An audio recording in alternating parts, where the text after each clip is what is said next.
tentar todo dia te esquecer, te esquecer, te esquecer. Oi, criançada! Bem-vindos ao Fora da Memória. E no episódio de hoje nós vamos discutir um pouco sobre o inconsciente e seus amiguinhos. Era uma vez um rapaz que mudou o mundo. Seu nome era Sigmund Freud e ele era um médico neurologista. Certa vez mudou-se para Paris para começar os seus estudos e investigar uma coisa que ele tinha muita curiosidade: a histeria humana. Seus estudos foram muito importantes para o desenvolvimento de novas teorias e novos conceitos que mudariam o jeito que nós enxergamos nós mesmos e a nossa percepção. Com o passar do tempo, Sigmund Freud passou a estudar cada vez mais sobre o que lhe interessava e, com isso, mudou-se para Viena e adotou novas formas de investigação.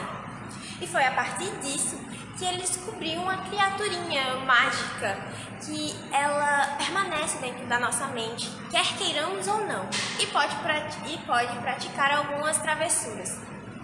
Ela é o chamado inconsciente.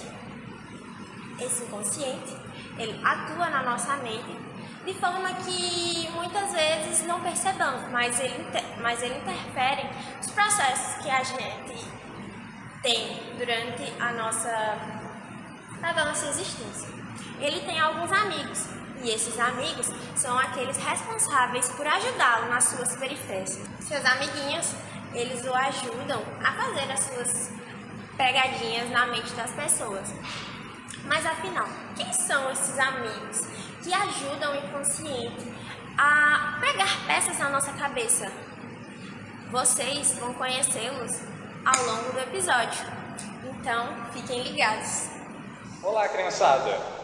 No programa de hoje, Fora da Memória, a gente vai contar uma história chamada Elialite. Ela se passa em uma cabana mágica, onde vivem duas bruxas. Uma se chama Lilith, que é uma mestra bruxa incrível, e outra que se chama Eleanor, que é uma bruxinha que está aprendendo ali, uma aprendiz. Certo dia, estava Eleanor e Lilith fazendo poções e tal, feitiços, aprendendo sobre muitas coisas, e Eleanor acaba vendo uma aranha. Do nada aparece uma aranha. Quando ela vê essa aranha, ela fica se sentindo muito aflita, porque ela não entende. Tipo, ela fica, meu Deus, o que está acontecendo? Que sentimento ruim é esse? E ela não entende. Aí ela acaba indo falar com sua mestra para tentar entender o que está acontecendo ali. Ela chega na mestra dela e pergunta: mestra, eu estou sentindo essa sensação muito ruim. Poderia me ajudar? Tipo, me explicar o que poderia ser? E a mestra, sem poder entender muito aquela pouca coisa, decide tentar acalmar ela de outro jeito. Ela convida as duas para ir na floresta, ali próximo, para dar uma caminhada e respirar um ar fresco. As duas começam a ir, andando, vão conversando, passando pela floresta. E em determinado lugar, elas encontram um lugar que é bem especial para Eleanor, que é o túmulo de seus pais, que ficam ali na floresta. Durante a infância, os pais de Eleanor acabaram falecendo e atualmente essa é a única forma de contato que ela tinha entre todos. Então é um lugar bem especial para ela e reconforta. As duas chegam lá, prestam respeito aos dois e depois de passar um tempo ali, começam a voltar para a cabana. No caminho de volta, Eleanor começa a contar. Eleanor e sua família, eles moravam em um chalé de madeira. Nesse chalé tinha uma janela que dava direto para a floresta, onde era possível ver diversos animais, raposas, aranhas, coelhos, entre outros animais da floresta. Então ela sempre ficava muito encantada observando tudo. Certo dia, depois de seus pais saírem para trabalhar, ela fica em casa, olhando pela janela. E aí, certo dia, durante sua observação, Eleanor, ela acaba recebendo uma visita de um familiar dela e que acaba contando que os pais delas sofreram um acidente e acabaram falecendo. Quando ela recebe essa notícia, ela fica muito triste. Ela fica muito triste e ela se acaba chorando. Passa um tempo e tal, e voltamos à conversa. Lilith diz: você não acha que durante essa notícia que você recebeu, você não poderia ter visto alguma aranha durante a notícia e acabou meio que ligando a morte de seus pais com a imagem da aranha, assim, sentindo essa angústia que você diz sentir? Eleanor, ela escuta isso e começa a falar com sua mestra: não, isso não faz sentido, porque não faz sentido eu ligar essa informação com a aranha, sendo que ela não tem nada a ver. Então, meio que é só baboseira isso. Aí, Lilith fica surpresa com essa ação da sua discípula, porque ela nunca tinha feito isso. Tipo, não deu para entender a razão. Mas ela entende que ela está meio perturbada e começa a tentar falar um assunto diferente. Ela começa a falar sobre outras coisas, sobre magia, para tentar desviar o assunto e acalmar a sua discípula. Aí as duas vão se acalmando e tal, e vão chegando na cabana. Quando está perto, Lilith começa a pensar na bruxa. E acho que não é um momento para a gente tentar pensar sobre isso. Então vamos deixar para depois, mas independentemente do que aconteça, eu vou estar aqui, do lado dela. Então, por mais que seja uma jornada difícil, nós vamos continuar. E as duas entram na cabana. Olá, crianças! Hoje vamos contar a história do Curupira Júnior, filho de Curupai e Curumãe. Esse personagem, um ser místico e encantado que vive no meio da floresta com sua família, ele tem uma peculiaridade, que no caso seria uma mudança da cor da sua chama, dependendo do seu humor, ora azul e ora vermelha. Normalmente, o azul está associado a emoções boas e o vermelho a emoções negativas, de raiva. Então ele pensa: eu gostaria de ficar com minha mãe, eu gosto muito dela. Mas quando está na presença do seu pai, ele pensa: ele quer roubá-la de mim, ele é meu inimigo. E pensando nisso, Curupira Júnior, com sua experiência de ajudar seus amigos animais da floresta a resgatá-los, pensa numa maneira de afastá-lo da sua mãe, seu pai. Então ele começa a montar uma estranha trilha de amoras.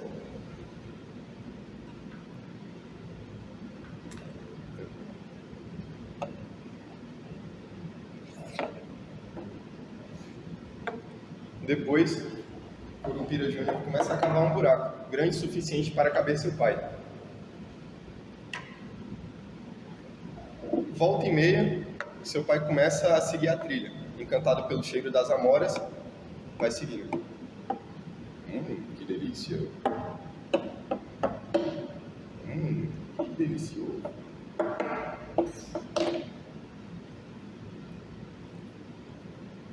Assim, consequentemente, seu pai acaba caindo no plano do menino perverso e assim, com a chama azul, termina a história de Curupira Júnior, ao lado da sua querida mãe. Vocês conhecem a história das guardiãs? Em um lugarzinho bem escondido no meio da floresta, em um lugarzinho encantado, existem seres de asas de borboleta e corpo flamejante. Elas são conhecidas como as guardiãs. Elas são responsáveis por fazer a guarda entre o reino secreto e o reino externo. Do reino secreto não se pode vazar nada para os cantos mais escondidos da floresta. É por isso que, com suas lindas asas, elas protegem esse reino. Acontece que no reino secreto existem luzes muito ruins para os moradores do reino externo e que eles não podem ter contato direto. É por isso que as guardiãs fazem a sua proteção. Algumas delas transformam as cores diferentes. Assim, os moradores do reino externo não vão ver as cores violentas dos moradores do reino secreto.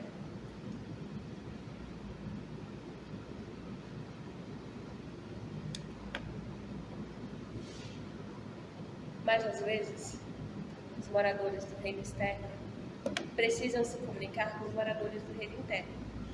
Até porque nesse bosque encantado é necessário que exista um equilíbrio entre todos os seres. Para isso, eles têm que tomar muito cuidado enquanto apreciam as luzes dos moradores internos, para que assim nenhum erro seja cometido e eles possam apreciar as luzes que chegam aos seus próprios olhos. E dessa forma, nesse bosque encantado, esses encantadores seres conseguem equilibrar tudo, fazendo com que todas as luzes de todos os seres consigam ser vistas e apreciadas corretamente. Fora da memória existia duas casas, a Casa da Verdade e a Casa do Erro. Na Casa da Verdade morava um mico-leão dourado. Ele saía pela vila a realizar os desejos e os desejos de todos os moradores que lá viviam. Na Casa do Erro morava o bicho-folha, que era primo do mico-leão. Mas ele realizava os desejos, só que os desejos que ninguém queria. Então, todo dia, antes de sair de casa, o mico-leão ia lá, trancava o bicho-folha na casa do erro e ia realizar os desejos pela floresta. Nesse dia, como acontecia de vez em quando, o bicho-folha conseguiu fugir. E aí ele disse que também queria sair pela floresta, realizando os desejos de todo mundo. O primeiro bichinho que ele encontrou foi um tucano. Ele lembrava do tucano. Quando era pequeno, estava aprendendo a voar, ele caiu e rachou o bico. Tem a cicatriz até hoje.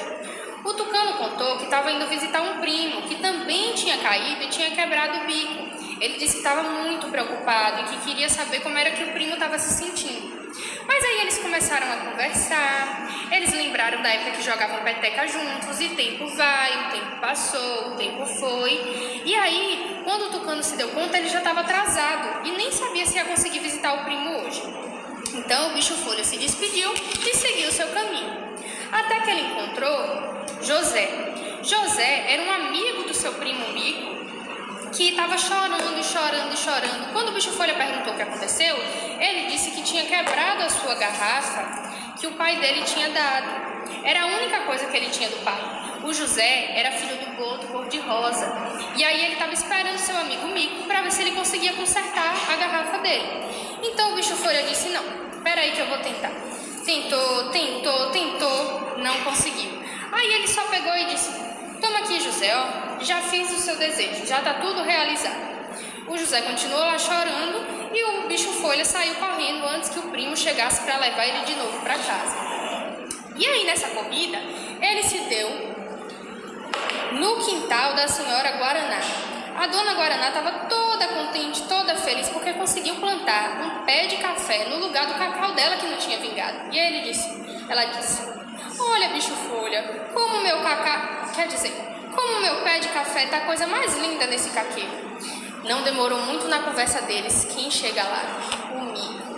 O Mico estava furioso porque o bicho-folha tinha conseguido sair de casa. E aí ele foi e disse, eu não já lhe falei que não é para você sair de casa? Eu não já lhe disse que você só falha, só sabe pagar mico? Eu que consigo realizar os desejos. O bicho-folha, envergonhado porque tinha sido descoberto, só conseguiu falar. Foi sem querer querendo, e eu também consigo realizar os desejos. O mico pegou o bicho folha, levou para casa do erro, trancou ele lá novamente e disse para ele nunca mais sair de lá. O bicho folha aceitou quietinho, mas danado e esperto do jeito que era, já estava planejando a sua próxima fuga. Na cidade morava um garoto chamado Agni. Agni, ele gostava de fazer diversas coisas. Gostava de brincar de bola com seus amigos, gostava de brincar de carrinho e também gostava de desenhar. Mas uma das coisas que Agni mais gostava de fazer era coletar itens misteriosos no seu bairro. Ele pegava esses itens, colocava em potinhos transparentes e disponibilizava e colocava na sua estante que ficava no seu quarto. Certo dia, ao chegar na escola, uma das suas melhores amigas, chamada Laura, lhe contou uma grande notícia, que Danilo, outro grande amigo seu, tinha conseguido um colar, um item ao qual eles nunca tinham pegado, um item ao qual eles nunca tinham coletado. E esse colar era conhecido como colar da lua, supostamente, dito pelos moradores do bairro, utilizado pelo Saci. E ele tinha um poder. Ele poderia realizar apenas, e somente apenas, um desejo. E naquela manhã, coincidentemente, ao ir para a escola, Danilo acabou achando esse colar. Assim, ao final das aulas, os três foram debater sobre o que eles iriam fazer com esse colar, qual pedido eles iam fazer, qual desejo que eles queriam. Entretanto, durante a conversa, o pai de Danilo acabou chegando, e ao se despedir, Danilo acabou esquecendo o seu colar e deixando lá no chão do pátio. Alguns minutos depois, Agni percebeu, e junto com Laura começaram a discutir sobre o que eles poderiam fazer. Assim, Agni e Laura começaram a conversar sobre o que eles poderiam fazer com esse colar, já que Danilo já tinha ido para casa. Então, debatendo e discutindo, chegaram à conclusão de que Agni, como ele estava muito interessado e queria muito, poderia levar um colar para casa. Mas havia uma condição que os dois estabeleceram. Eles poderiam fazer o pedido apenas com os três juntos. Eles não poderiam fazer sozinhos. Os três teriam que estar no mesmo lugar, no mesmo canto. Ao chegar em casa, Agni ficou confuso. Ele não sabia se ele, por um lado, poderia fazer o pedido sozinho ou se ele esperaria os seus amigos no outro dia. Se ele iria devolver o colar logo a Danilo. Assim, ele teve uma ideia, que foi conversar com seus pais. Assim, Agni foi conversar com seu pai, que estava na sala. Ao contar todo o caso, o que tinha ocorrido, seu pai prontamente falou: "Filho, haja, não tenha medo. Você pode fazer qualquer coisa, menos fazer nada. Tenha coragem." Assim, depois de terminar com seu pai, Agni estava em dúvida, não sabia ainda o que fazer. Então, para terminar o seu plano, foi conversar com sua mãe, que estava no quarto dela. Mas diferente do seu pai, a sua mãe foi um pouco mais contida. Ela chegou para ele e disse: "Filho, você tem que entender que toda ação tem uma consequência. Imagine como vai ficar os seus amigos se por um acaso você realizar esse desejo sozinho. Eles vão ficar tristes. Eu acho que eles não vão gostar disso." Após estar seus pais, Agni então chegou à conclusão de que ele deveria esperar seus amigos. Havia sim o desejo de realizar o pedido, de ver o que aconteceria se ele fizesse sozinho. Mas não, ele decidiu esperar. Ele sabia que se fizesse isso sozinho, seus amigos iriam ficar muito tristes e ele iria ficar mal também. Assim, Agni pediu por seu pai para lhe levar à casa de Danilo para entregar o colar. Chegando na casa de Danilo, Agni contou tudo o que tinha pensado, tudo o que tinha cogitado de fazer e pediu desculpas. Mas prontamente Danilo falou para ele: "Para com isso, Agni, nós somos amigos, para de pensar nisso. Ao invés disso, vamos ligar para Laura para ver se alguém da família dela pode deixar ela aqui." Minutos depois, Laura chegou na casa de Danilo e sem pestanejar disse: "Vamos, meninos, vamos realizar logo esse pedido." Dessa forma, segurando o colar simultaneamente, os três, cercados por um feroz vendaval que levavam as folhas da macieira de Danilo a longas distâncias, em uníssono fizeram um desejo: "Queremos mais e mais aventuras." O muro. Era uma manhã de domingo quando Joãozinho foi brincar de futebol com seus amigos. "Gente, depois daqui a gente pode brincar lá em casa?" "Ai, Joãozinho, você sabe que a gente tem medo do que tem atrás do muro, né? Minha mãe falou que se a gente visse o que tem lá atrás, nunca mais ia poder brincar com vocês." Desde que Joãozinho se entende por gente, contam a história de que tem um monstro que vive atrás do muro, que sempre quando é lua cheia, esse monstro sai para atormentar a vizinhança. Nesse terreno, onde é dividido pelo muro, é só um terreno onde os fazendeiros levam os animais para comer e beber, mas tem essas histórias. "Ai, gente, já falei que isso é mentira." "Mas, Joãozinho, você não falou que naquele dia que você acordou doente, achou ter visto algo saindo do muro?" "Quê? Eu não lembro disso." "Isso não aconteceu." Ai, gente, deixa pra lá. Vamos jogar futebol. Eu vou ficar no gol. Era noite de domingo e Joãozinho estava jantando com seus pais. Quando, de repente, escuta um barulho vindo lá do quintal. Joãozinho, achando que poderia ser um monstro, ficou desesperado.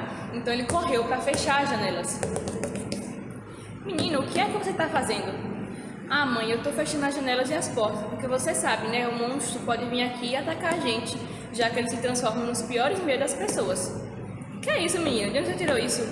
É a história que todo mundo conta. Ah, meu filho, todo mundo te falou isso, mas é mentira. O seu avô inventou essa história porque quando ele era bem pequenininho, sofreu um trauma lá naquele terreno. Então ele inventou uma história para que ninguém fosse até o terreno. É tudo mentira, não se preocupa com isso. Tem certeza? Tenho sim, não liga pra isso.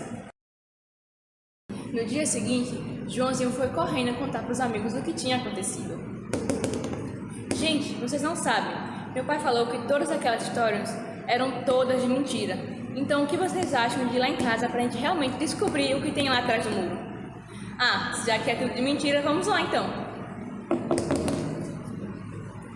O que você pensa que está fazendo? Falou Jennifer, a irmã de Joãozinho. Você não vai ver o que tem atrás do muro, não vai?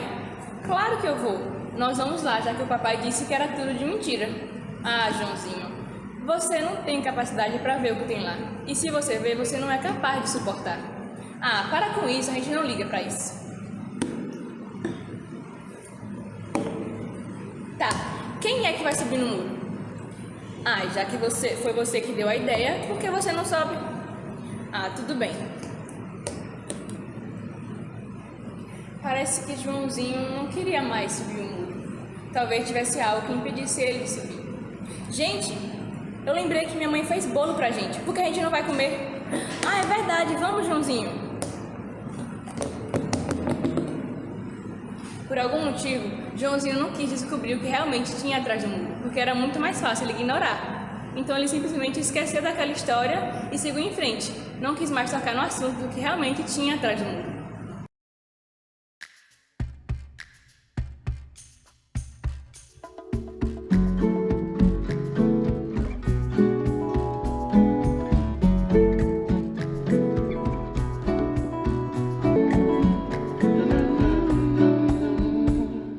Fora da memória tem uma recompensa, um presente pra você, você que não pensa. Fora da memória tem uma fantasia para você recordar todo dia, te esquecer, te esquecer, te esquecer.